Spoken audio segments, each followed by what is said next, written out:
المشاهدين الأكارم، السلام عليكم ورحمة الله تعالى وبركاته. نشرة الأخبار أقرأها على حضراتكم من الفضائية الإريترية وأستهلها كالمعتاد بأهم وأبرز العناوين.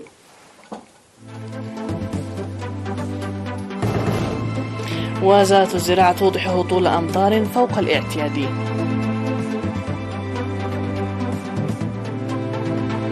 أنشطة الجمعية التعاونية للدفعة الأولى للخدمة الوطنية. تقييم العملية التعليمية في حجات.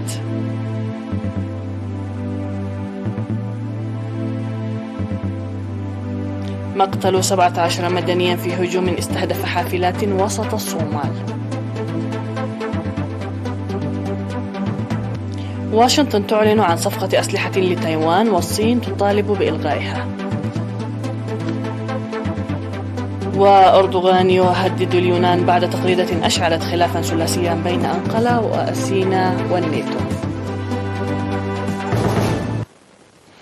من العناوين إلى التفاصيل، أهلا بكم. أفادت وزارة الزراعة استنادا على البيانات التي جمعت من نطاق الأرصاد الجوية المنتشرة في البلاد أن 95% منها أكدت هطول أمطار فوق الاعتيادية.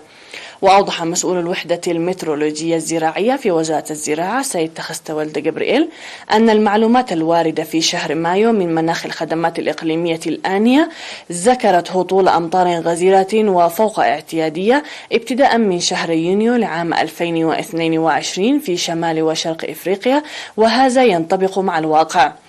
وقال إن مناطق داسي وعدخالة ورابوش وديقعندو وتورونا كانت أكثر المناطق التي شهدت هطول أمطار غزيرة، حيث حصلت في الفترة من منتصف يونيو وحتى نهاية أغسطس ما بين 738.4 وحتى 682.4 ملم، فيما شهدت مناطق جرمايكا وتامرات وأفعبت وجندع وجرجر أقل هطول للأمطار.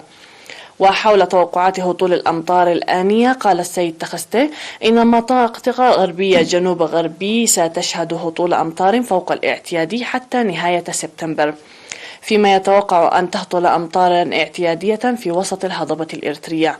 وناشدت وزارة الزراعة المزارعين توخي الحذر من أضرار السيول والآفات الزراعية.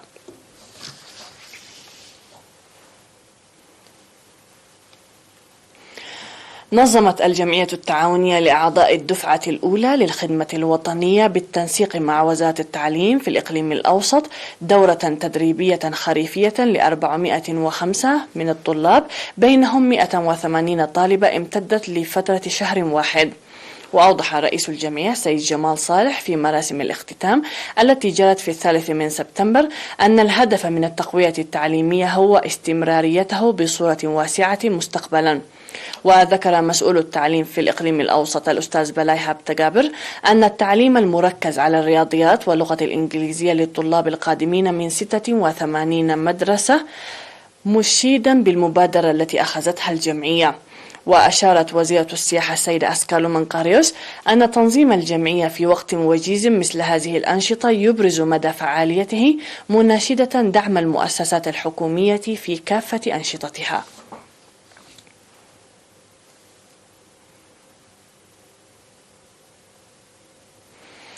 أعلن مكتب التعليم في مديرية حجات تواصل العمل لحل القضايا المعيقة للعملية التعليمية.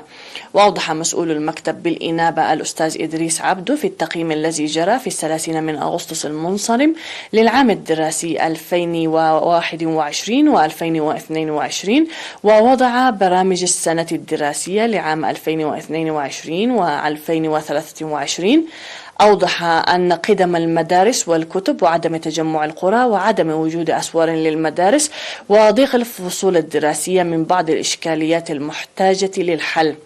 وبحث الاجتماع الذي شارك فيه مسؤولو التعليم في إقليم عنسبة ومدراء المدارس ولجان الآباء والمشرفون التربويون ومدراء الضواحي والشركاء المميزات والقصور بالنظر إلى الأهداف المنشودة.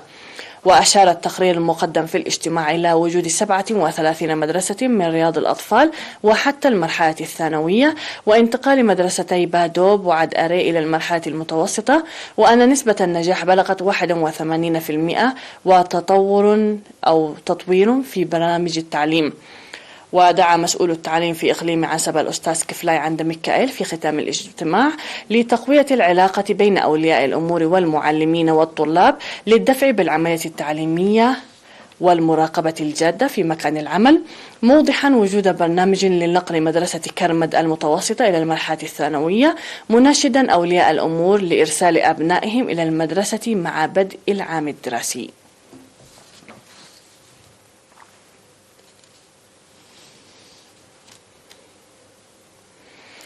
نظمت جمعية الصم فرع إقليم القاشبركة دورة تدريبية في لغة الإشارة للمعلمين في مديرية أقوردات لمدة الشهر. وأوضح رئيس جمعية الصم السيد ولد ميكائيل سئلي في ختام الدورة التدريبية أن الهدف مساعدة المعلمين للصم المكملين المرحلة الابتدائية في مدرسة الصم وتلقيهم التعليم المنتظم بالتساوي مع نظرائهم. وذكر مسؤول التعليم في المديرية الأستاذ جبر ميكائيل الأزار أهمية التدريب المقدم داعيا لتوسيعه. وقال مدير مديرية أقوردات السيد إسحاق طعم إن مشاركة الصم في مختلف المؤسسات وحصولهم على الخدمات ليست مسؤولية جهات بعينها، داعيا لتنظيم الدورات التدريبية للعاملين في مختلف المؤسسات. وكانت دورة تدريبية مماثلة قد نظمت ل6 أشهر للشباب العامل في مختلف مؤسسات الإقليم الأوسط.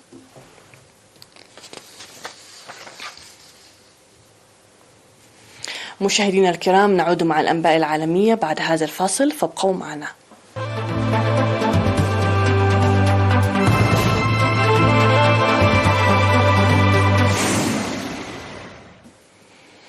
على الصعيد العالمي قتل 17 مدنيا في هجوم لحركة الشباب المجاهدين استهدف حافلات ركاب بإقليم هيران وسط الصومال. ونقلت وكالة الأنباء الصومالية الرسمية سونا إن الإرهابيين أوقفوا عدة مركبات للنقل الجماعي في منطقة أفر إردود على بعد 25 كيلومترا من مدينة بلدوين، ثم أضرموا النيران في المدنيين مما أسفر عن مصرع 17 شخصا بينهم نساء وأطفال. ويشهد الصومال أعمال عنف وهجمات ضد قوات الأمن تتبنى معظمها حركة الشباب التي تسيطر على مساحات شاسعة من الأراضي في المناطق الجنوبية والوسطى من الصومال.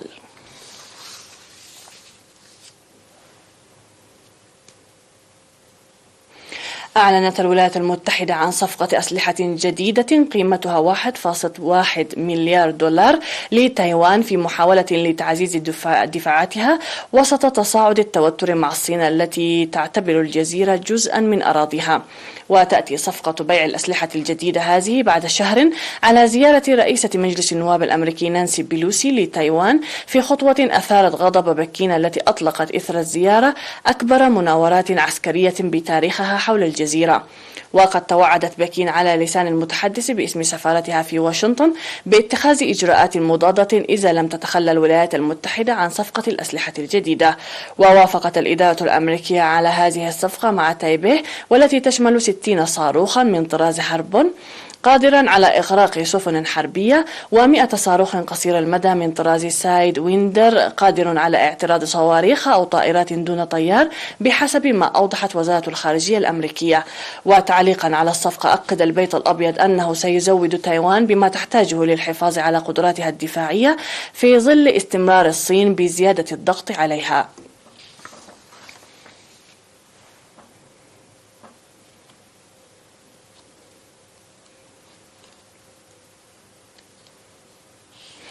هدد الرئيس التركي رجب طيب أردوغان اليونان من مغبة التمادي في ممارساتها الاستفزازية، وذلك عقب حالة من التوتر سادت منطقة الشرقي المتوسط بسبب تحرش اليونان بطائرات تركية واعتراضها على تغريدة للناتو هنأت فيها أنقرة بعيد النصر. وأكد أردوغان في كلمة خلال مشاركته في مهرجان تكنوفيست البحر الأسود لعام 2022 لتكنولوجيا الطيران والفضاء المقام بولاية سامسون التركية عدم اعتراف أنقرة باحتلال اليونان لبعض الجزر. وأشعلت تقريدة لحلف شمال الأطلسي الناتو خلافا بين تركيا والحلف بعدما قام الأخير بحذفها بسبب اعتراض من قبل اليونان التي رأت فيها إساءة لتاريخها. وتراجع الناتو عن تقريدة هنأ فيها الجيش التركي بعيد النصر إثر اعتراض يوناني، ما دفع وزارة الدفاع التركية للرد واصفة الحلف بأنه رهن إرادته لعضو أناني متماد في إشارة إلى اليونان.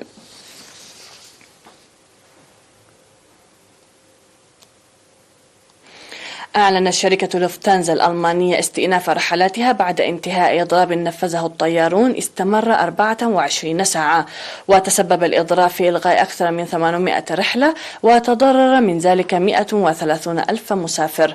وقالت الشركة إن رحلاتها الأولى انطلقت من محوريها في مطاري فرانكفورت وميونخ، متوقعة أن تسير الرحلات بصورة طبيعية إلى حد كبير، وإن لم يستبعد المتحدث باسمها حدوث بعض التأخير في الجدولة.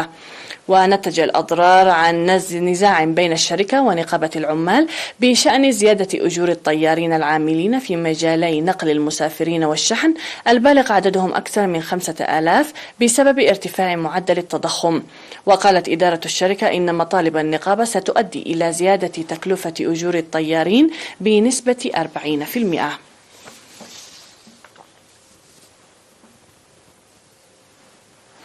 سيداتي سادتي، نذكر بالعناوين ختاما للنشرة. وزارة الزراعة توضح هطول أمطار فوق الاعتيادي.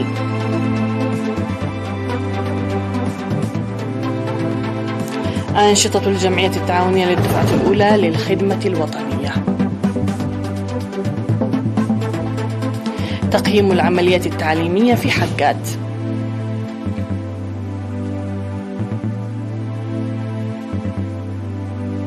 مقتل 17 مدنيا في هجوم استهدف حافلات وسط الصومال. واشنطن تعلن عن صفقة أسلحة لتايوان والصين تطالب بإلغائها. وأخيرا أردوغان يهدد اليونان بعد تغريدة أشعلت خلافا ثلاثيا بين أنقرة وأثينا والناتو. سيداتي سادتي، هكذا نكون قد وصلنا وإياكم إلى نهاية النشرة قدمناها لكم من الفضائية الإريترية. في الختام إليكم تحياتي وتحيات الفريق العامل، نستودعكم الله، إلى اللقاء.